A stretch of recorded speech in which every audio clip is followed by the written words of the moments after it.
হাসছিস কেন? লজ্জা পায়। তুই হাসছিস কেন সাথী? আমি হাসছিস কেন সাথী?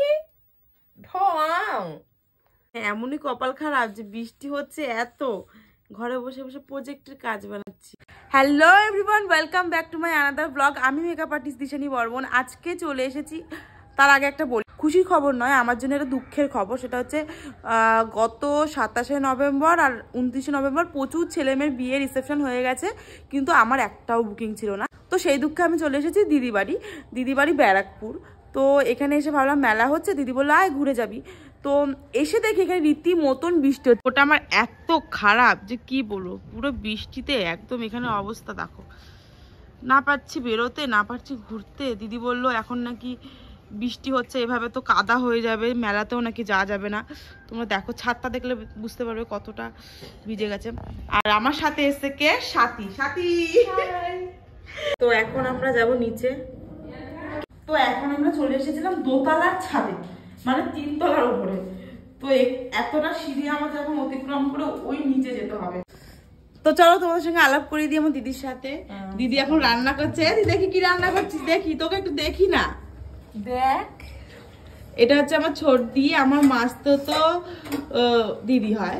তো দেখো ও কি রান্না করছে, ভাত রান্না করছে, মাছ টাছ কিসব রান্না করছে, জানি না কি কি রান্না করছে। আমি বললাম দি ডাকিস, আমি সবজি কেটে দেবো, কিন্তু ডাকেনি শয়তান। আমার তরকারি রান্না করছি। হ্যাঁ আমি যাবো, আমি তোদের এখন এই সাথে তোর লজ্জা লাগে এখন আমার ব্লগে আসতে? আমি সে তোর মুখ সবসময় নিজেকে কনফিডেন্ট দেখাবি, কনফিডেন্ট আনবি। সাথে তো স্নান করেনি, বৃষ্টি হয়েছে বলে। করবো দাঁড়া, সবাই তো 12টা বাজে। তুই স্নান করেছিস? হ্যাঁ আমি স্নান করেছি তো। এটা কি ধনে পাতা। তুই তোর ব্লগে দিবি এইসব? ধনে পাতা, হ্যাঁ দেবো না কেন। আমরা সারাদিন কি করি, আড্ডা মারি আর মুখ দেখা যাচ্ছে না এখানটায়, মুখে এতটা হাফ কেটে গেছে। আমরা সারাদিন কি করি, আড্ডা মারি আর কি মারি, ফাজলামি। দিদি বাড়িতে এসছি, অবভিয়াসলি এইসবই হবে, তো সেগুলোই তো দেবো না এগুলো? না দিবি না। ডালি ডালি, লজ্জা পাচ্ছিস? তুই মাথা আসতে একটু মুখটা দেখা না।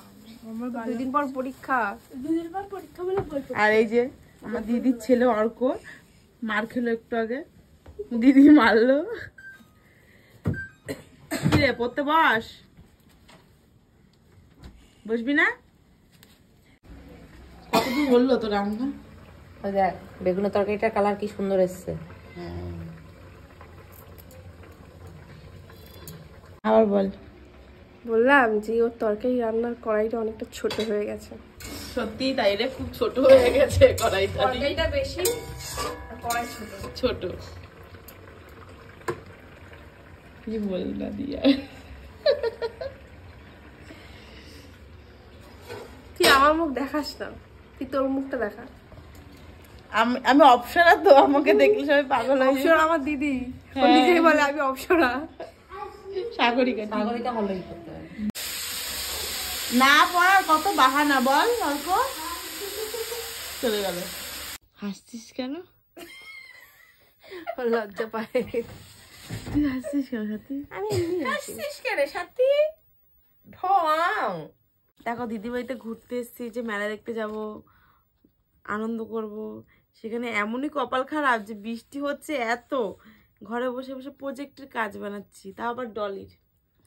এতটাই আমার কপাল খারাপ না। তাহলে ওটা অর্ক। ইনফ্যাক্ট চারিদিকটা শুকিয়েও গেছে, তো এই জন্য আজকে আমরা বেরিয়েছি মাঠ ঘুরতে। দিদিবাড়ি একদম পাশেই মাঠ। এদিকটা এখনো চাষ হয়নি, খুঁড়ে রেখেছে, যাকে বলে লাগন দিয়ে রেখেছে। আর ওদিকে ধানের চাষ, ধান পেকে গেছে, ওদিকে সবজি, সবই এক এক করে দেখাবো। অর্ক কি করছে দেখ। ও নোংরা। ক্যামেরার সামনে হাত অন করো তো।